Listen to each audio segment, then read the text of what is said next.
Time to warm up your Monday morning and get wild on Great Day as we show you another wild animal from the Academy of Wildlife Education. Take it away, Lou.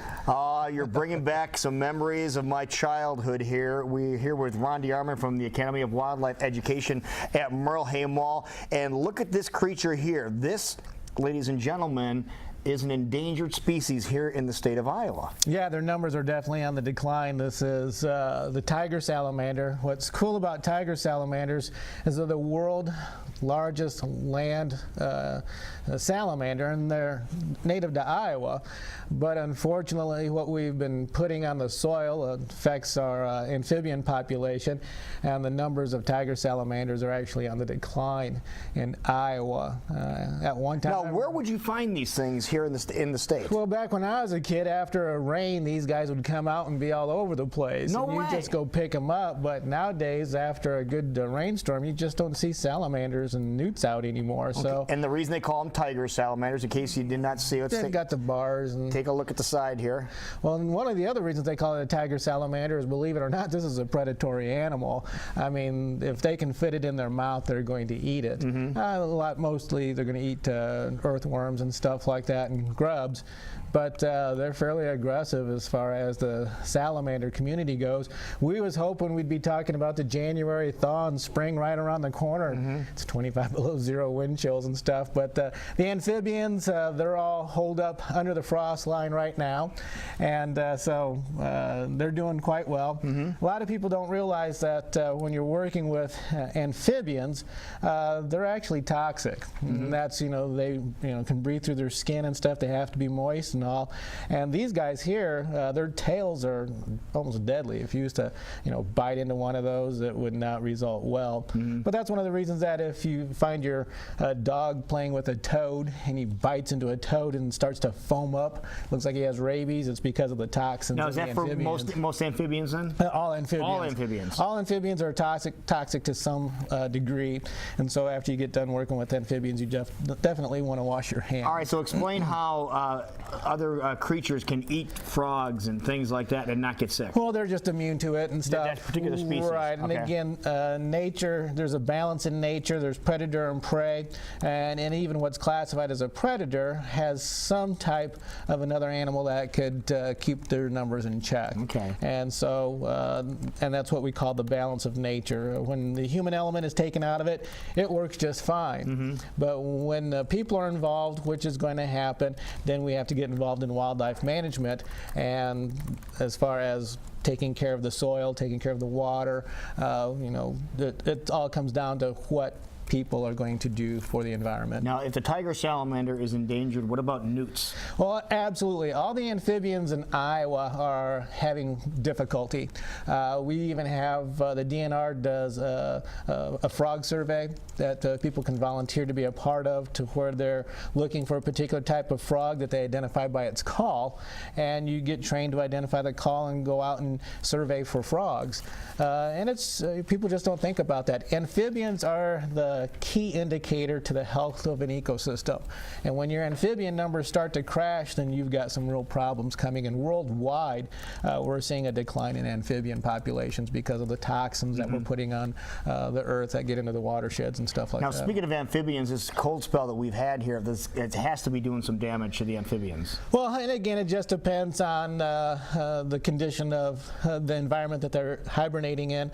If you have a particular pond that's silted over and stuff and causes problems with the oxygen levels and stuff, you'd have some problems with the animals that are trying to get Because they're buried right now, right? They're buried, right. They get down below the frost line. About how far? Well, again, whatever that frost line is, they got to get below the frost line because if they were above it, when it freezes, they would freeze. Frozen, yeah. Right. So, again, that's the key indicator there. They find a spot there, respiratory system, everything shuts down for the most part. And then they will wait till spring when the earth warms up and and the rain starts coming in, they all start to wake up and they start to cycle all Who are over the first again. ones to pop out usually?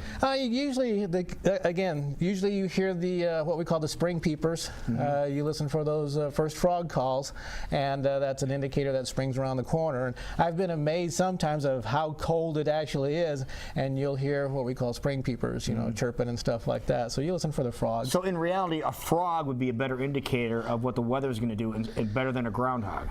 I would think so, because again, groundhogs. Which is coming up. Groundhog's Day is what, Sunday? Sunday, but again, we've got something that we thought would change it up a little bit. We brought a couple of bullfrogs. Because we just talked about the fact that frogs are a better indicator for weather than a groundhog who has fur. He has fur and stuff like that, but again, when the frogs are out, it's springtime. And so we brought a couple of our bullfrogs.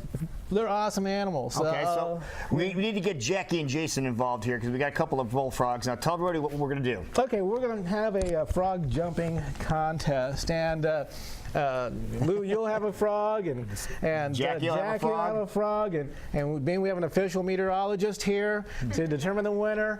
Whoever can get their frog to jump the furthest, All right. we will be able to determine how much longer this. Okay, so now we need to determine. Better than the stupid groundhog. Yeah, okay, we need to determine now. There are two different sized bullfrogs in here. Which one, Jason, do you think would be a better indicator that it's going to warm up quicker?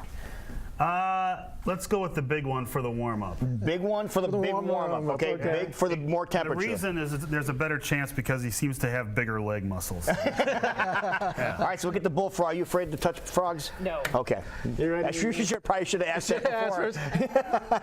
I did a program one time with one of the wolves. The person doing the interview was deathly afraid of dogs. Oh, nice. Didn't find out till after the interview. Oh. Yeah, It's not a dog, it's a wolf. Yeah, that's right. Oh, you're not going to escape.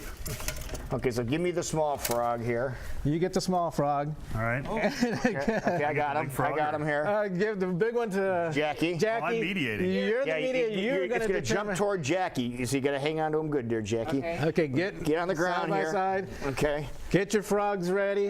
Okay, here we go. Now this is very official. Oh, this is going the by official. the first The lead. one who can go the furthest. Hang on. There you go. Get ready to get your frog. Right, set, go. Go. Oh, well, the warm clearly. Now you have to get your frog. Now we're going to catch the frogs. That's right. Now, warm the clearly small wins. frog went to Jason, Yeah. but the big frog jumped first. So, Jason, you're the meteorologist. I would say the big frog will be the winner. There we go. Now give them their frogs. Okay, we'll try one more time. We still have a couple more. Okay. We have another. We're good on time here, guys. Let's try this again. What are they doing Craig, on 23? Craig, you good over here? Okay. You want to go that way? Okay. That way. Someone guide your Set. frogs. Be professional frog And then wranglers. touch his dupa and they'll jump. Ready? Go. Touch him in the dupa there. Hello. Oh, There you go. He's not going. Well, again, it's too cold to move, so. All right. It's, There we go. exciting action. Jump, frog. There we go. Right toward Jason. Yeah, I still got to give it Okay, to the big one. guy. Okay, the big wins. one's got it. We got Okay, it. there it is. The official bullfrog forecast. It's Bullfrog Day, not Groundhog Day. Officially done here on Great Day, Central Perfect. Iowa. Central Iowa's bullfrog forecasting leader. There That's you go. right. All right, so people want to come check out your facility, the Academy of Wildlife Education. Tell everybody where they can do that. Academy of Wildlife Education is at Merle Hay Mall. We're open during regular mall hours, having a great time every day. And you can see all kinds of animals up close and personal and learn about them. That's the most important thing. You learn more about these animals than you ever thought you would. It's all about wildlife conservation and how you can get involved. Wonderful. Thanks for coming in, man. No problem. It is